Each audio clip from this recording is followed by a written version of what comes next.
Walt Disney is one such icon, a pioneer of animated cartoon films and creator of cartoon characters such as Mickey Mouse and Donald Duck, and the founder of Disney Company, which has become one of the largest entertainment conglomerates, has inspired people of all ages around the world. Walt Disney and his works and his magical theme parks are nothing less than legendary. His unparalleled vision continues to inspire generation after generation. As a film producer, Disney holds the record for most Academy Awards earned by an individual, having won 22 Oscars from 59 nominations. Several of his films are included in the National Film Registry by the Library of Congress. As a daydreamer in his childhood and a visionary in all the stages of his life, he always said, "All our dreams can come true if we have the courage to pursue them." This is his story. Walter Elias Disney was born on December 5, 1901, in Chicago. When he was 10 years old, the Disneys moved to Kansas City, Missouri. His father purchased a newspaper delivery route for 2 papers, and Walt and his brother Roy woke up every morning at 4:30 to deliver the Times before school and repeated the round for the Evening Star after school.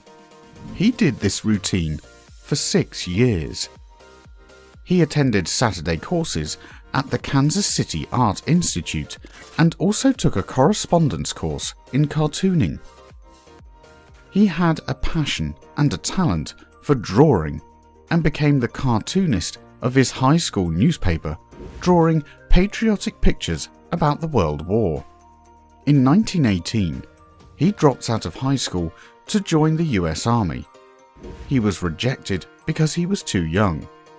He was determined to join the US forces and go, so he forged the date of birth on his birth certificate and joined the Red Cross in 1918 as an ambulance driver. His plan worked and he was shipped to France. Over there, he found comfort by drawing cartoons on the side of his ambulance for decoration. Some of his work was published by the Army newspaper. Walt returned to Kansas City in October 1919. He worked as an apprentice artist at the Pesmin Rubin studio, drawing commercial illustrations. Over there, he became friends with Ub Iwerks, a fellow cartoonist. They became colleagues and friends. In January of 1920, they were both laid off. They started their own business, but soon realized it was hard to attract customers, so they joined City Film Ad Company, where Walt did cutout animation. He wanted the company to try another form of animation, and when they refused, he figured regardless of challenges, it was time to open his own business. As the new business became successful, he established the Laugh-O-Gram studio and hired Ub. In addition to cartoons, he produced Alice's Wonderland based on Alice's Adventures in Wonderland, which combined live action with animation. Even though it was quite successful, it was not enough to save the new company, and the business went into bankruptcy in 1923. Disappointed but not disillusioned, Walt moved to Los Angeles to be with his brother Roy, who was recovering from tuberculosis and was interested in directing films. Walt Disney and his brother formed the Disney Brothers Studio, which later became the Walt Disney Company, to produce films. Once again, Walt hired Ub, whose talents contributed greatly to their early success. They invented a character called Oswald the Lucky Rabbit. It was a huge success, but when Walt asked for more pay for their work, he was told to either accept a reduced fee or pack and go. To make things worse, Universal Studios gained control of the Oswald the Lucky Rabbit trademark and took all of Disney's animators except Ub. Now, at age 27, the disappointed but not disillusioned Walt Disney had to start all over again. Walt started all over again, with his longtime partner Ub by his side, and this time he created the famous Mickey Mouse. This character was quite special. Mickey Mouse was more human, adventurous, and hugely optimistic, just like Walt himself. Mickey Mouse first appeared in 2 silent films for which Walt failed to find distribution. Instead of giving up, he rolled up his sleeves and created the first animated film to have sound. It was called Steamboat Willie and starred Mickey and Minnie Mouse. Walt performed the voices himself. Hey, Poodle! Here she comes! It became an instant sensation. The reviews were beyond glowing, and plans of Mickey's merchandise began to bloom.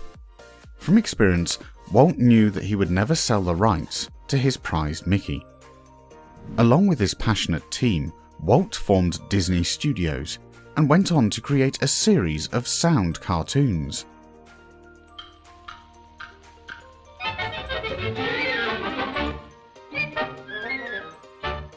The huge success of Mickey and Minnie led to the creation of other characters, Donald Duck, Goofy, and Pluto. 6 years and many successful animations, Walt pushed the limits of animation by announcing his first full-length feature film, Snow White and the 7 Dwarfs. He risked a lot by taking multiple bank loans to produce his vision. Even his wife thought it was madness to think that adults would sit through a full-length cartoon musical based on a fairy tale. Disney pressed on his ambitions, and Snow White and the 7 Dwarfs was a huge success. It won dozens of awards, and in 1937 it became the most successful motion picture of the year. Walt Disney used the money from Snow White to build a movie studio and to produce more animated movies, and introduce countless iconic characters including Pinocchio, Fantasia, Dumbo, Bambi, Alice in Wonderland, and Peter Pan. After the war, Disney produced live-action films such as Treasure Island, which was also a great success.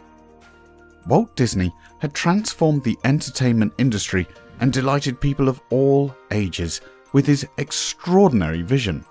His trailblazing career was built on his belief that inside every grown-up is a child longing to dream freely again. Yet, Walt Disney, the workaholic dreamer, had more ambitious ideas outside the movies. Even though he had entertained people by delivering magical stories with his movies, and his productions were crossing borders into other countries, he wanted to create more magic. He was dreaming of creating a magical place where families could experience and feel the magic of his movies in a fantastical way. Walt Disney had the idea of creating a theme park with rides and entertainment for all ages based on his movies. His vision was turned into a reality when Disneyland opened on July the 18th, 1957 in Anaheim, California. It cost $17 million to build. A total of 6.7 million people had visited Disneyland by 1966. The themed park was a huge success, and to this date it is one of the most popular vacation destinations in the world. Walt Disney later had the idea to build an even larger park in Orlando, Florida, called the Walt Disney World. He worked on the plans, but unfortunately he died before the park opened in 1971. Walt Disney also dreamed of developing a city of the future, a dream that came true in 1982 with the opening of Epcot Center in Orlando, Florida. When he planned Disneyland, he said, "Disneyland will never be completed. It will continue to grow as long as there is imagination left in the world." He died on December the 15th, 1966 from lung cancer. At the time of his death, he had a business empire worth over $100 million. Walt Disney was survived by his wife Lillian Bounds, who he married in 1925. and their 2 children, Diane and Sharon. Walt Disney left a remarkable legacy behind.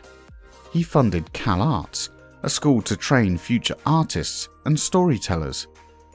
His estate also laid the financial foundation for the Walt Disney Concert Hall in Los Angeles. He was famously quoted as saying, "If you can dream, you can do it. Always remember that this whole thing was started by a mouse." When you believe in a thing, believe in it all the way, implicitly and unquestionable. May you all be inspired to let your imaginations and dreams be the foundations of your reality. Please comment, share, like and subscribe for more